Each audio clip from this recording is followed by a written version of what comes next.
All right, Leah Yingling. Typically, we have you on the show to analyze the sport, but we get to share some really cool news about your professional running career. What can you say? Yeah, so I'm joining you from up in Vancouver this week. Been up here since Saturday. It's been a whirlwind. But yeah, I'm excited to announce a partnership as a global ambassador with Lululemon as part of a huge project that they're putting together called Further that we'll see iterated on over this next year or so, but culminating in a huge 6-day ultramarathon event on International Women's Day next year. So this is the first time we're really seeing Lululemon come to the ultra world, and we've got a great team of female athletes that they've compiled, about 10 of us from across the globe. And the initiative is just huge. It's combining science side of things. It's combining a research and innovation side of things. It's combining community. It's combining everything that we as women have talked about and asked for tirelessly over the years of running and ultra running. So I think this is the first big brand to really come to the table and meet the unmet needs that so many women across the globe have. I was furiously taking notes there because there's so many things that I want to go into more deeply in this conversation that you mentioned. I thought that we're recording this on Wednesday, May 24th, and I thought that the rollout on social media yesterday was really impressive. And I personally thought this is a landmark day for the sport because Lululemon is such a massive uh, apparel brand, sports brand in the sport. And not only that, but they want to use those resources for good. And so, anyways, I think the first question I want to ask you is how did this opportunity come about? Like when you first became aware of this, like what was their pitch to you? Walk us through that whole experience. I remember my first conversation I had with the team was, I think, early December of this past year. So, yeah, I had been with Solomon for the last 2 years. And at the end of November 2022, I learned that they weren't going to re sign anybody that was not on a 3-year contract on the North America team. And as a result, I was one of those athletes. So I had kind of entered 2023 just trying to figure things out. 2022 was a really big year for me. And I was entering December last year a little defeated. And I remember just turning to my husband, Mike, and saying, you know what? I just want to feel supported. I don't care what that looks like. I just want to feel supported as a human, as a person, and I want to be a part of something. As humans, I think it's in our nature to feel part of something. We're parts of family, we're parts of community, and I wanted to feel like a piece of something. And I felt like that was missing in my last few years of ultra running. I have a great community in Salt Lake City, but I think sometimes when you partner with a brand, you expect all those things to come with it that I just discussed. And I wasn't feeling those things. And so I started I had a great connection with Pat Jeffers, who is a part of the senior marketing team at Lululemon. I chatted with him and got connected with him through my coach, Megan Roach. And I'll chat a little bit more about her involvement with the Lululemon project here in Yeah. a little bit. Chatted with him in December, and the conversation was just amazing. Um, he was pretty much just saying, like, I don't want to scare you with this big project, but we have a vision. It's huge, it's multifaceted, and we want you to be a part of it. We love your science background. We love your community involvement. We love how you're furthering the voices of women in the sport. And we really think you'd be a critical piece of this huge vision we have. And on the side, Megan was chatting with me about like this potential project that I had. She couldn't share any details with me. She said it might be overwhelming, but just trust me. And I remember having that first conversation with Pat and turning to Mike and saying, like, that was the best conversation I've ever had with anybody associated with a brand. Like, I felt like I was talking to my best friend. I felt like I was talking to somebody who understood me holistically and was just actively listening to everything I said and engaging. And I think that is a critical and crucial piece of me as it relates to running that I didn't know was missing. I really liked the Instagram post that you made announcing this partnership. You really honed in on this whole human approach, and that's what distinguishes Lululemon. You've been in the sport a while. You've been on this incredible upward trajectory in terms of improvement and results, and even just general involvement in the sport and contributions to the sport. Can you compare and contrast Lululemon's approach to supporting athletes versus maybe just some of the relationships you've had in the past? Like, talk more about some of those difference makers that made you really excited to be a part of this team, especially as it relates to like the whole human Hmm. approach. Something I love about them is the fact that, it's just not performance centric. They said they choose their people and they choose them wisely. And like, I kid you not, every single person, even in the company that I've interacted with, I leave a conversation saying, like, that is the best human. Like, these are all the best humans. So there's something in their hiring scheme that they're doing as well, that they just curate this beautiful group of people all with the same aligned vision. And I think when a brand stays true to their values in every step of the hiring process, their employment, and how they treat their employees, it's visible and it really leaks into everything that they do. Sorry, what was your initial question? Because I got carried away. No, I think you answered it perfectly. I was just curious to hear you unpack more of this whole human approach because I Yeah. do think there's a lot of people in the sport that feel like the relationship with the brand is very transactional, and it feels like they're there to do one thing. It's either to like make a certain post or to Yeah. get a certain result on a podium. So yeah. Yeah. And they talked like day one, like like performances, yes, they're great. And like the whole project of Further is to elevate human potential, specifically women, to see where we can go. But that's not the only piece that they're interested in. Like the athletes that they've compiled, it's like 10 of us with vastly, vastly, vastly different backgrounds. Like one woman who is like professional jujitsu and entrepreneur, has many companies, like lives in Hong Kong, is doing just incredible things and has never run further than 5 miles.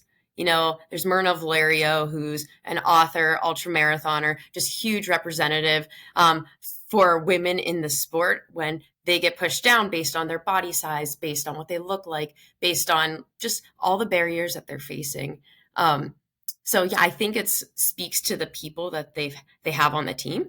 It's, people who are contributing to the community, people who are contributing to science, people who are interested in really bettering the sport entirely. Um, so I think you can see how much they're supporting the human in the team that they compiled, but also in the resources that they're providing us with. So a part of the Further project was their partnership with the Canadian Sport Institute Pacific.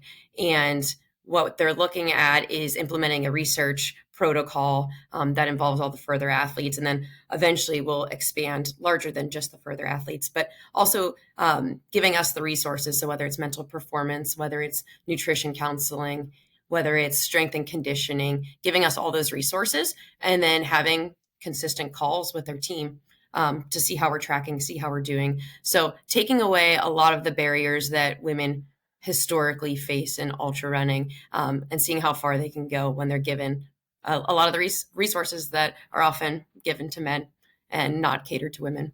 But before we hit record here, you were telling me, or you were describing to me, that the whirlwind week that you have up in Vancouver this week. And I would love for you, to the extent that you can, provide an inside look for the audience, because I think this is, again, another landmark scenario in our sport where Lululemon is sort of redefining what a rollout of their athlete team looks like. And I think most athletes, until recently, have had the standard like announcement post on social media, but maybe the whole process is remote. So walk us through some of the differentiators here for Lululemon during rollout week. First, I want to take a step back and talk to you about before I got to Vancouver this week, because it was the Silver State 50 miler where I was trying to crew for Mike. You couldn't really crew that race, but he had a time limit in my eyes. He had to finish by like 8 hours and 15 minutes in order for me to catch my flight to Vancouver. And he's like, "Oh yeah, I'll do that. It'll be good." And like Silver State 50 is a hard course. And the conditions were brutal that day. It was really hot. I think a lot of the runoff from the winter really affected conditions and slowed the course a little bit down compared to, what he was expecting. So lucky for me, he finished in 8 hours and 6 minutes. And I had to go straight to the airport from there. So I did not know that. That's amazing. Yeah. So thank you, Mike, for finishing under your limit. You're amazing. But yeah, so I got out here on Saturday night, and our days like Sunday, Monday, Tuesday have just been like booked up. At the beginning of the week, we have a schedule of where we need to be, who needs to be where, when, which team you're meeting with, and why. But yesterday, as a whole, I mean, our day started at 5 o'clock, 5:30 in the morning, and we were shuttled over to the Lululemon Cornwall location, which is where they do a lot of like their events, and their employees are based there. And they're just hosting this big media event where they invite various media. So this is anybody from Vogue and Vanity Fair and Elle magazine to Outside Running, Trail Runner magazine, Runner's World, people like that, and then also a ton of media from APAC. So, I mean, I think there's at least 50 different media here. And like going into the event, we had like even like PR training, media training, things like that, just to learn like how to interact with media, storylines, things to talk about. And at the beginning of the event yesterday, the CEO of Lululemon addressed the media. They had a bunch of different intros and introductions, and then they brought out like all 10 of the women and who are going to be representing further next year. And it was just huge. Like it gave you chills because the whole story they're telling is the story of women and where we've had unmet needs, not just in running, but in the world today, and talking about the initiatives that they're putting forward to meet those gaps. And that is just, it's so, I mean, you see it on paper all the time, but then to see a company put their money where their mouth is and um, implement these things, it goes a long way.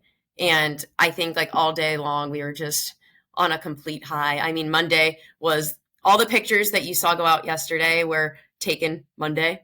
And I think the photo and media team was like working and touching those up like overnight, sending them through like all the appropriate people that they had to go through. So yeah, it was just powerful messaging. We were under embargo until 11 a.m. Pacific yesterday. So at 11 a.m., it was all systems go, which was pretty cool.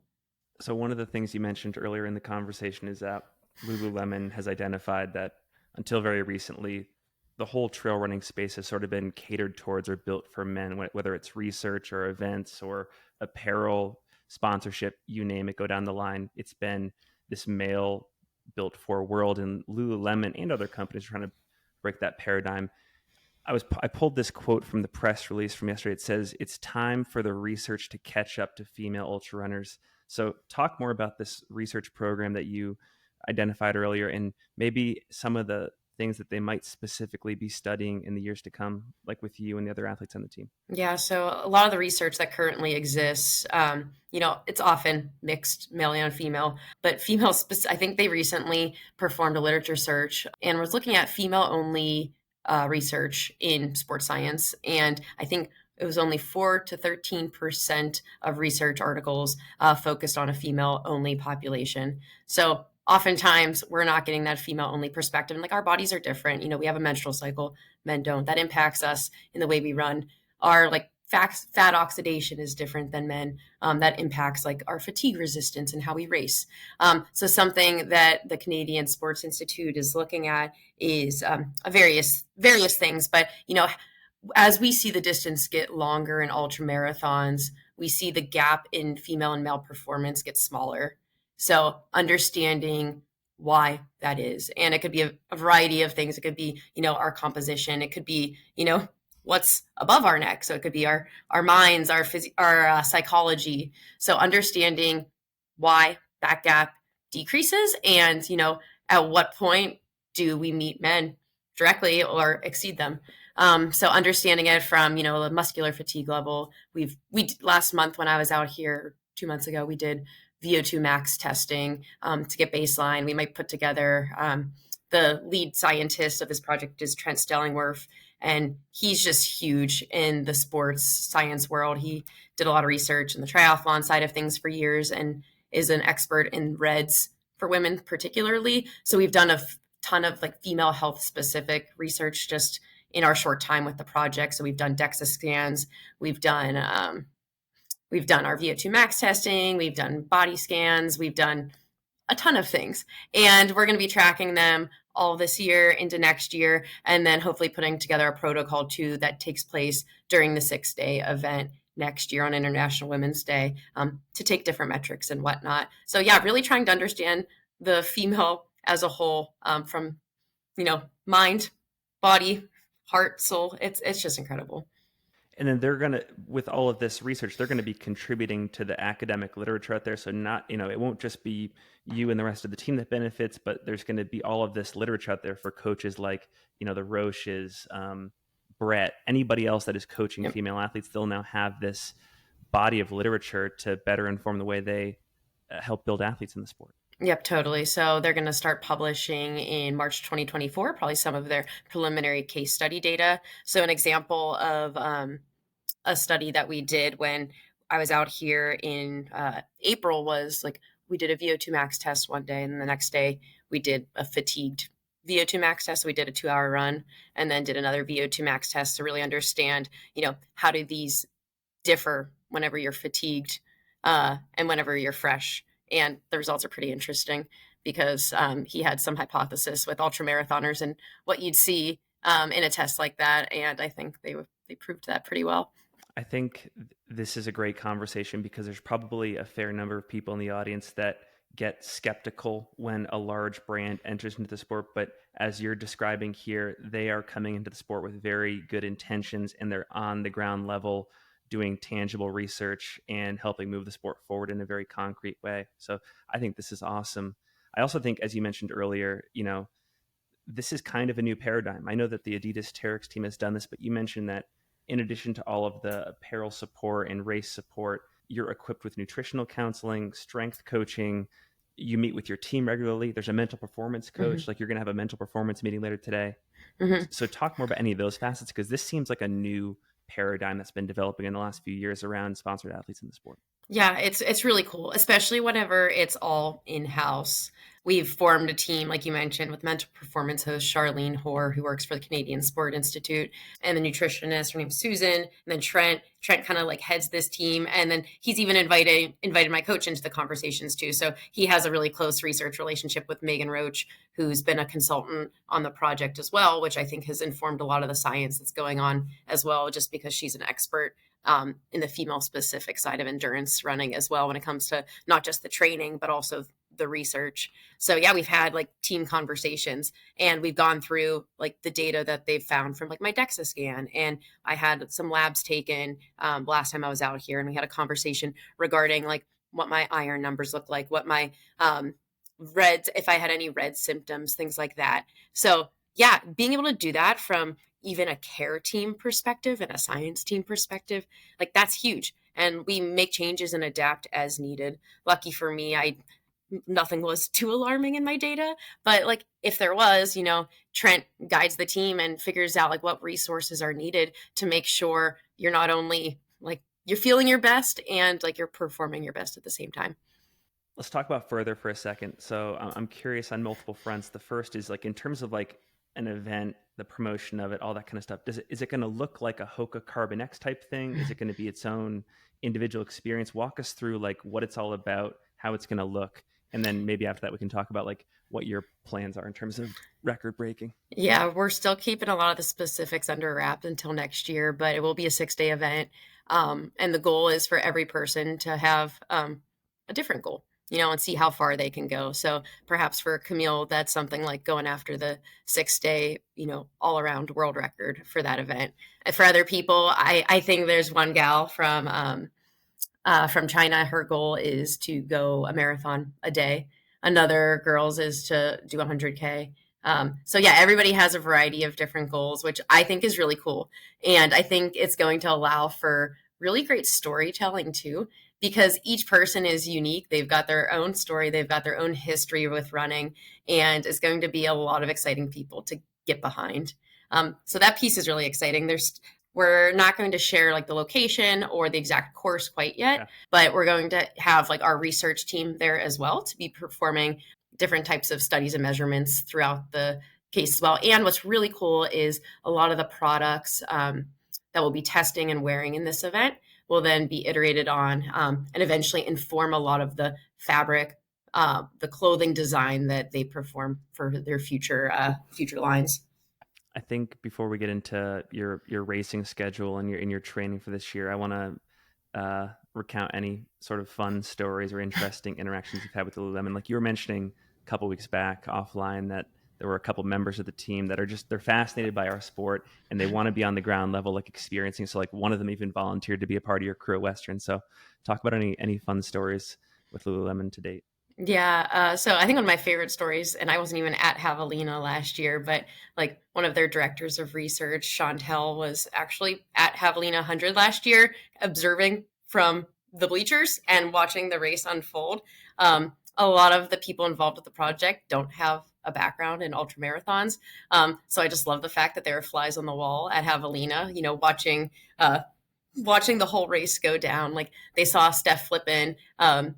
She was out there. I think she ended up dropping out at 100K. And later on, Steph learned that, they were out there watching and they told her, like, wow, like I was just so proud to see how you engaged with your crew that day and how you interacted with your crew and just how you handled having a really tough day. So seeing people just even like witness that side of things is super unique. And then, yeah, like you mentioned, so Peter Tierney, he's on their research team as well. He's going to be a part of my Western States crew this year, which is awesome. And I'm so excited to give him exposure to what crewing an ultramarathon looks like, because that's something else that they're informing for their project next year is like, how do you even facilitate and improve the crew experience of a race, especially a 6-day race? What do they need to provide from a company perspective for our crews? How can they make crews as efficient as possible? How can they make all the gear that we're using as efficient as possible? Yeah, so Peter's going to be part of my crew, which is super exciting. And he himself has never run an ultramarathon or been in a crew for an ultramarathon. So I think that'll be a unique perspective. And then something that Peter's also done is before we even joined the team, his job is to like learn as much about all of us as possible.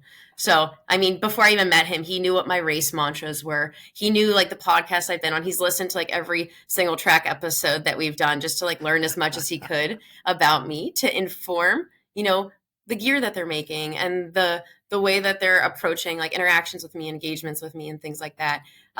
So a lot of the further project is incorporating like who you are as a person. So, incorporating my personal mantras into my gear. Like maybe that's, a mantra written on a piece of my gear, things like that. So just being really personal and personalized with just everything they're doing. And I think that speaks volumes to who they are as a company. I think the vast majority of companies in the sport that sign athletes, they've been native to the sport or they've been embedded in the sport for so long. It could be the case that they just take certain things for granted. And I mean this in a positive way. I love that a company like Lululemon comes in and they have this childlike curiosity about the sport and they see it with a new lens. They're not taking anything for granted. They want to know exactly soup to nuts how everything works. And I think that you could probably get some cool new insights out of the sport with that fresh lens. Totally. And I think, especially with the product innovation side of things, I've walked them through a few times, like what my crew exchanges look like, especially like I'm a huge proponent of like storage in rate. Like I love packs. I love my gear. I love like fast, efficient crew exchanges. I love thinking about ways that I can make that faster. I like the science behind topical cooling strategies, things like that. So just like teaching them and informing them on why I do what I do, and them being innovative with me and thinking about like the things I haven't even thought about with my gear. So like, for example, we're brainstorming some different like arm sleeve solutions for Western States. We're, thinking about different hat solutions for cooling and packs and things like that. So just getting really like nitty gritty with it and figuring out, where areas they can improve, being informed by people who have been in the experiences themselves. You mentioned Western States there, and I think this is the perfect transition. Last year, you were sixth female and top American at the race, and it makes me. You're going to be returning this year, and it makes me so curious because there are so many athletes, and I think this is a positive thing. They've built a career off of just making sure at all costs that they're back in the top 10 so that they can return each year.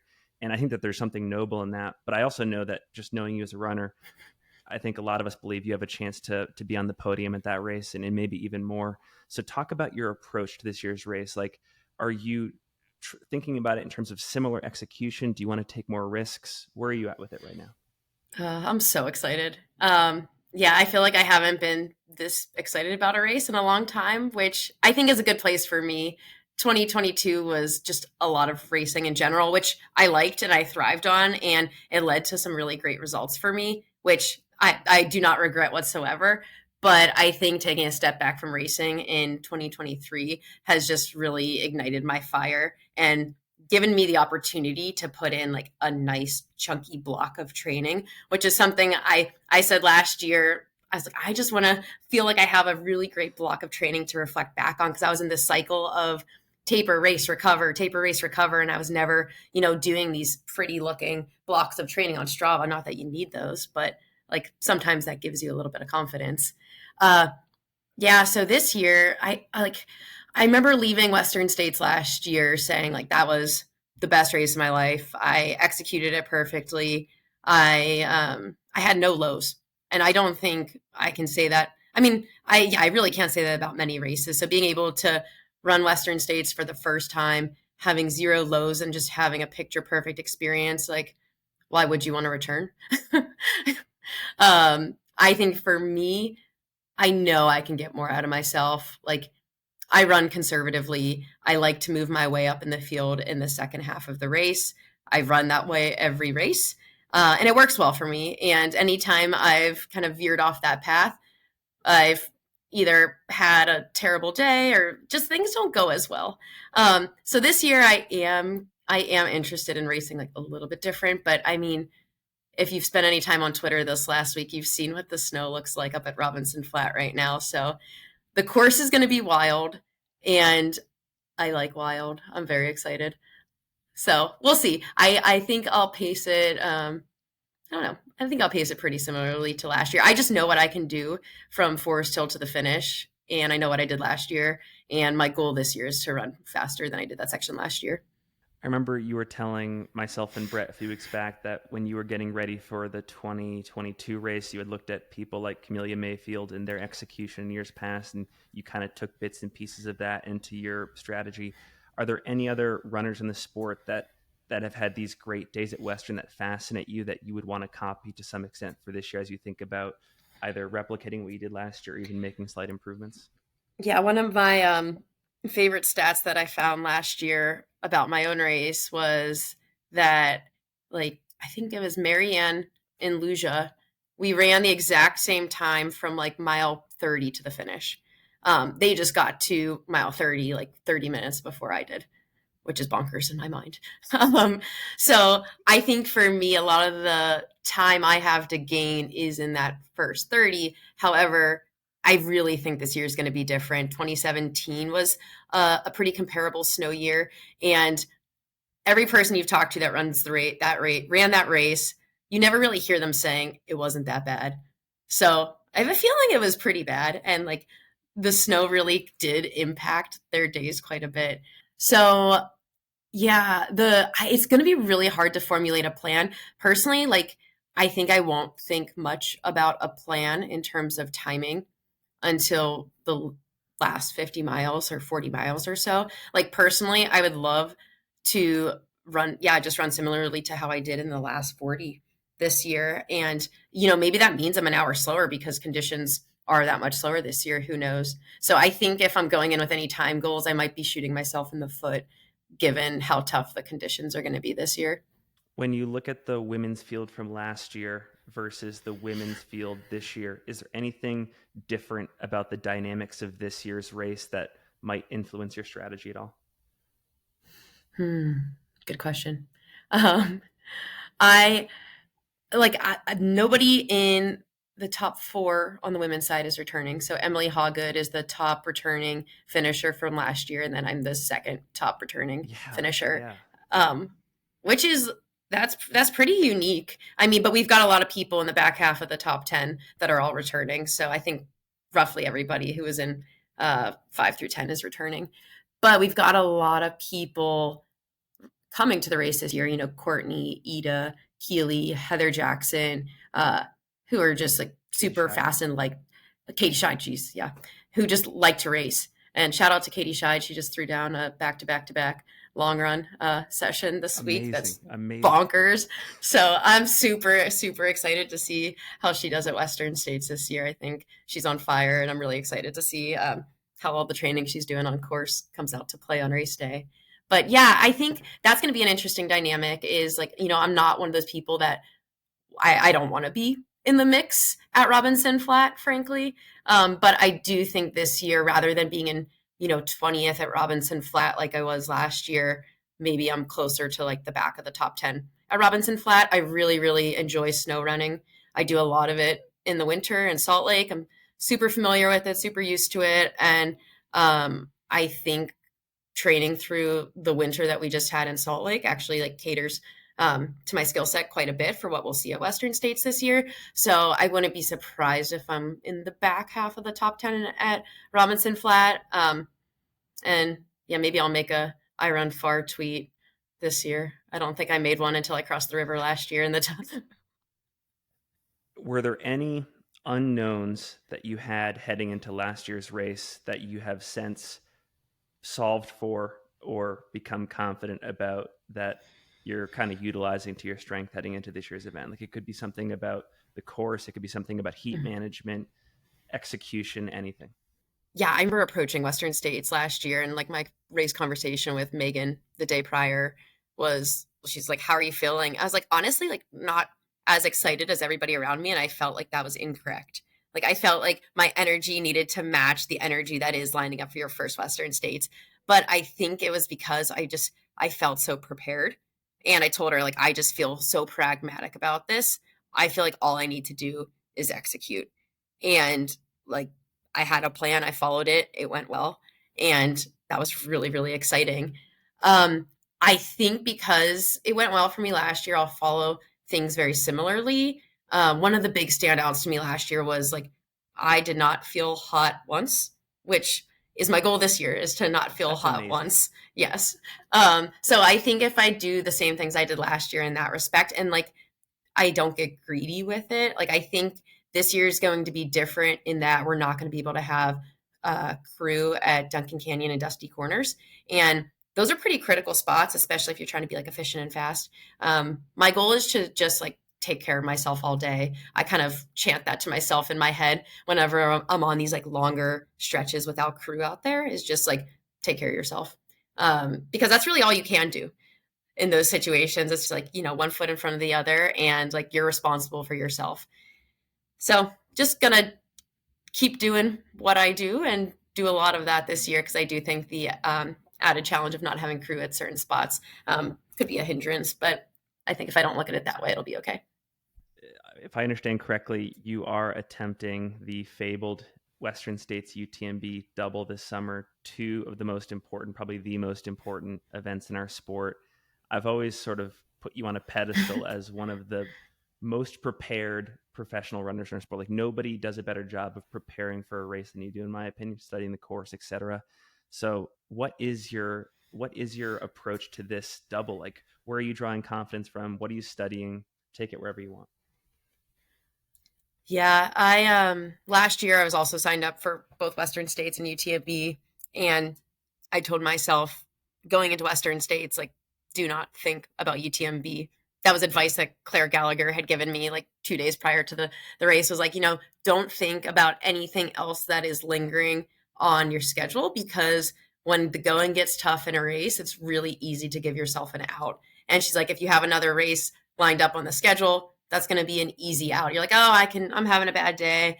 I'll get them at UTMB. So I'm going to do the same thing this year. I'm going into Western States. Like Western States is my goal race for the year and giving it my all. However, last year I didn't end up lining up for UTMB because physically I was just dealing with a torn calf pretty much, Yeah. which restricted a lot of my training in the summer. So I've told myself like my goal is to get through Western States healthy this year. I know I can handle the fatigue side of things that comes with recovering from 100. I'm really good at recovering and I enjoy recovering. I like to not run sometimes. So I'm going to treat it that way. I'm going to like respect Western States for what it is, respect the recovery from Western States, and really let myself fully recover, and then put in, a good month of mountain training in Salt Lake. our mountains are incredible. Hopefully we can touch some dry trails at some point this summer because I think we are a great UTMB training ground. But yeah, we are socked in up We are. high. um, yeah, historically I've said like I think the people that struggle with the Western States UTMB double are the ones who are like gunning for the win or the podium in both. You know, my goal is to have an extremely solid race at both, and I think if I approach it that way, I'll draw a lot of confidence from that approach. I think it would be totally reasonable and fair to say, hey, if I did the Western States UTMB double, I'm going to end my season at the end of August or the beginning of September. Is there anything else that you're contemplating this summer or this fall or early winter inside the confines of 2023 to add to your schedule? Oh, well, that's a good question. Yeah, I don't know. Leading so further next year will be on March 8th. And I mean, I don't run flat and long. And I have a feeling this will be a probably flattish course. So I think getting some turnover into my legs would Road be an, marathon. I know, yeah. So maybe CIM, or I think CIM might actually be a little too soon after UTMB if I did UTMB. So maybe something like Houston. Awesome. Well, Leah, we're all very excited to follow your Western States the rest of your summer, potentially at UTMB. Very excited that you're partnered up with such an innovative brand in Lululemon.